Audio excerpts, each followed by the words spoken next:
Caríssimos amigos e irmãos, que a paz do Senhor esteja com todos vocês.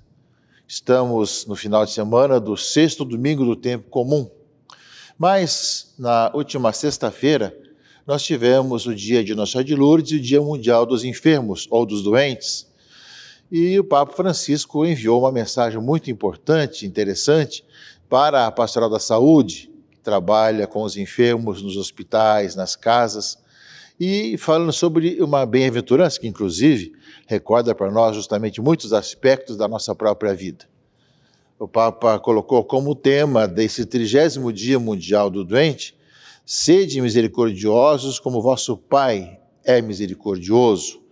E colocou como subtítulo: colocar-se ao lado de quem sofre num caminho de caridade. Ele recorda que há 30 anos São João Paulo II instituiu o Dia Mundial do Doente para sensibilizar o povo de Deus, as instituições sanitárias e a sociedade civil para a solicitude com os enfermos e quantos cuidam deles.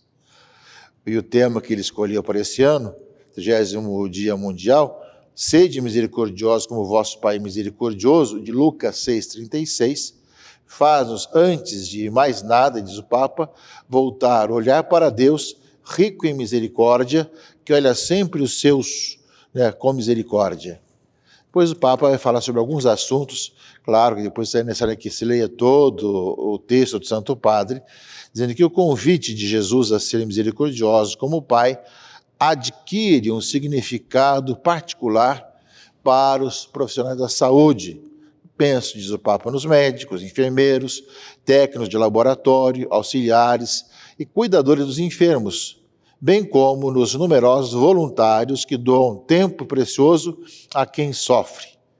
E aí, justamente, o Papa vai discorrer sobre esse assunto.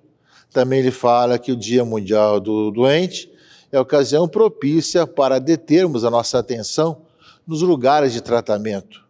A misericórdia para com os enfermos levou a comunidade cristã a abrir, no decorrer dos séculos, inúmeras estalagens do bom samaritano, onde pudessem ser acolhidos e tratados doentes de todo gênero, sobretudo aqueles que, por indigência, por exclusão social ou pelas dificuldades no tratamento de algumas patologias, não encontravam resposta ao seu pedido de saúde. Aliás, inclusive hoje, temos algumas situações de moradores de rua que não podem e não querem ser atendidos ou não podem ser atendidos por muitas situações assim. E nesse contexto, diz o Santo Padre, desejo reafirmar a importância das instituições sanitárias católicas. São um tesouro precioso que deve ser preservado e sustentado. A sua presença caracterizou a história da Igreja pela sua proximidade aos doentes mais pobres e às situações mais esquecidas. E vai falar dos fundadores, de famílias religiosas, de irmãos e irmãs. Depois fala também que no caminho desses 30 anos, fala da Pastoral da Saúde, que cada vez mais se afirmou nessa presença. E fala, gente, que os doentes são os pobres de saúde, E por isso mesmo, a importância dos cuidados. E fala assim que também, além dos locais de saúde, hospitais, santas casas, clínicas, fala daqueles que estão nas suas casas. Quantos doentes e quantas pessoas idosas há que vivem em casa e esperam por uma visita. O Ministério da Consolação é tarefa de todo batizado, recordando-se das palavras de Jesus: estive doente e me visitaste. Portanto, é um texto que vale a pena ser refletido por todos aqueles que são profissionais da saúde, são responsáveis por hospitais e principalmente pela Pastoral da Saúde, aqueles que em nossas paróquias e comunidades trabalham na visitação dos enfermos, tanto nos hospitais como também nas casas. São textos nesse 30º Dia Mundial do Doente. Sede misericordiosos como vosso Pai é misericordioso, celebrado na última sexta-feira, dia de Nossa Senhora de Lourdes. Nesse ano estava previsto ser um dia celebrado num santuário no Peru, mas devido à questão da pandemia, foi celebrado também em Roma, na Basílica de São Pedro. Portanto, caríssimos irmãos e irmãs, vivendo esse contexto todo, esse domingo nos traz uma dicotomia, uma contraposição de dois aspectos: confiar em Deus ou no ser humano, na vida humana, no sentido de colocar a sua esperança e a salvação naquele que passa ou naquele que é eterno. Né? As leituras e o salmo de resposta lembram bem isso. Né?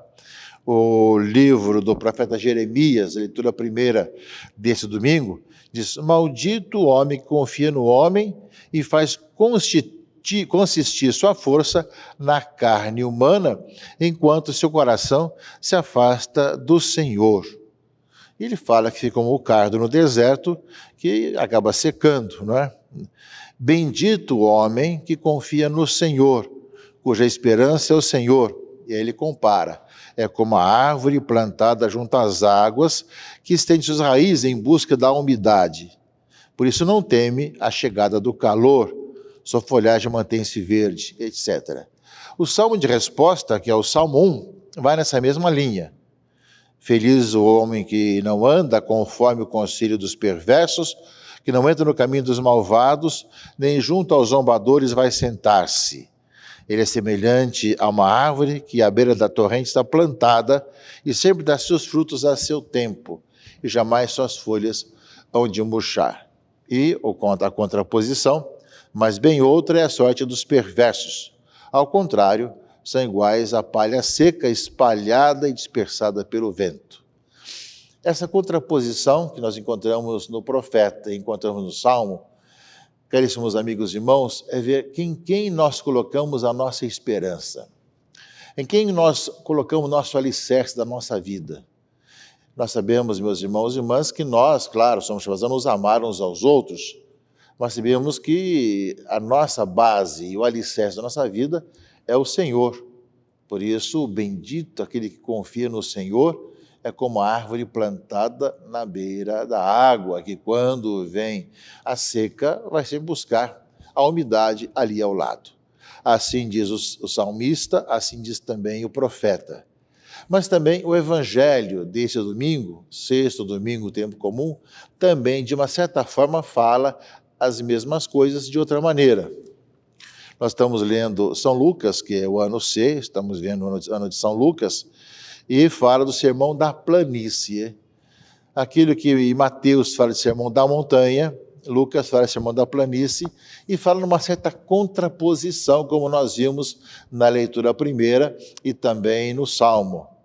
Jesus desceu da montanha e parou num lugar plano, e ali ele se pôs a dizer: bem-aventurados os pobres, os que têm fome, os que choram, os que vos odeiam, enfim, quando vos expulsarem, e coloca sempre os porquês, como também nós escutamos em Mateus. Alegrai-vos, pois nesse dia, pois será grande a vossa recompensa nos céus. Né? Porém, ai de vós, ricos que já tendes consolação, ai de vós que agora tendes fartura, ai de vós que agora rides, ai de vós quando todos vos elogiam. Era assim que os antepassados tratavam os falsos profetas. Então, nessa contraposição que nós lemos na leitura de Jeremias e no Salmo 1, nós encontramos de uma certa maneira também no Evangelho. Bem-aventurados e ai de vós. Que no fundo, caríssimos irmãos e irmãs, vai nos questionar justamente sobre em quem baseamos a nossa vida, em quem colocamos a nossa esperança, para quem nós vivemos. Nós sabemos que, evidentemente, que nós no decorrer da vida encontramos muitas pessoas boas, santas, trabalhamos com muita gente e nos ajudamos mutuamente. Mas o fundamento da nossa vida, a razão última da nossa vida, tem que ser o Senhor, tem que ser Deus. E justamente é nesse aspecto que nós nos perguntamos, porque sempre chega em nossa vida a hora da dificuldade, a hora da seca, a hora do verão bravo, em que não existe água, digamos assim, comparando com aqui as leituras ao redor. E se as nossas raízes não estiverem justamente na umidade da água, acabamos secando e as folhas murcham. Se nós vamos buscar apenas sentar junto à companhia dos zombadores, como lembra o Salmo, nós vamos ficar também na secura e não naqueles que buscam. E nós temos hoje muitas situações parecidas com isso. Naqueles que se esquecem do Senhor, não buscam o Senhor acima de tudo e acabam ficando justamente na companhia dos zombadores, né? E acabam realmente perdendo toda a vitalidade. Aqueles que vivem realmente no mal e fazendo o mal, e não buscando o Senhor, que é a razão da nossa vida. Eu creio que essa palavra desse final de semana é uma palavra que nos convida a buscar o Senhor com todo o nosso coração, toda a nossa vida. Nós temos muitas situações difíceis, complexas na nossa vida, muitas contradições, muitas críticas que recebemos, mas se nós estamos alicerçados no Senhor e vivendo a vida de união com o Senhor, mesmo que sejamos atacados, temos dificuldades, venha o tempo da seca, se nossas raízes estão no Senhor, nós teremos sempre o verde das folhas em nossa própria vida. Esse é um aspecto da palavra de Deus desse final de semana, que a leitura primeira, o salmo de resposta, o evangelho, nos coloca que é uma das maneiras de ver esse aspecto aqui. Depois, nós temos a segunda leitura, que é uma outra sequência, a carta de São Paulo aos Coríntios, a primeira carta de São Paulo aos Coríntios, que fala sobre a ressurreição, que Cristo está vivo, ressuscitado, e nós cremos nisso. Porém, já naquela época de Paulo, havia justamente aqueles que contradiziam isso. Se prega que Cristo ressuscitou dos mortos, como pode alguns dizer entre vós que não há ressurreição dos mortos? Pois se os mortos não ressuscitam, então Cristo também não ressuscitou. E se Cristo não ressuscitou, a vossa fé não tem nenhum valor e ainda estáis nos vossos pecados. Ou seja, Paulo vai dizer, Cristo ressuscitou e também existe a ressurreição dos mortos. Então, se é para a vida que nós pusemos a nossa esperança no Cristo, nós somos, de todos os homens, os mais dignos de compaixão, né? Mas, na realidade, Cristo ressuscitou dos mortos como primícia dos que morreram. Ou seja, Paulo é bastante incisivo. Cristo ressuscitou e nós cremos na ressurreição. Se nós acreditamos apenas nessa vida e achamos que não existe mais nada depois, nós somos os mais infelizes dos homens, né? Não temos a razão principal da nossa vida. E aí São Paulo coloca com muita clareza isso. Mas ele termina afirmando, mas Cristo ressurgiu, ressuscitou. E nós somos chamados justamente a estar sempre retomando, caríssimos irmãos e irmãs, essa nossa vida e essa nossa experiência de ter encontrado Cristo ressuscitado. E por causa dele viver uma vida de homens e mulheres novos, pessoas que caminham no Senhor e que realmente alicerçam sua vida em Cristo. Portanto, é uma palavra muito rica desse final de semana que nós somos chamados a acolher, a deixar com que realmente nós ruminar em nosso coração e cada vez mais fecundar a nossa vida para que possamos, com o coração sincero, testemunhar em quem nós baseamos a nossa fé. Sei em quem acreditei, sei em quem coloquei a minha esperança. Nós, meus irmãos e irmãs, vai e volta de tantas questões, nós somos chamados a retomar com entusiasmo essa nossa vida.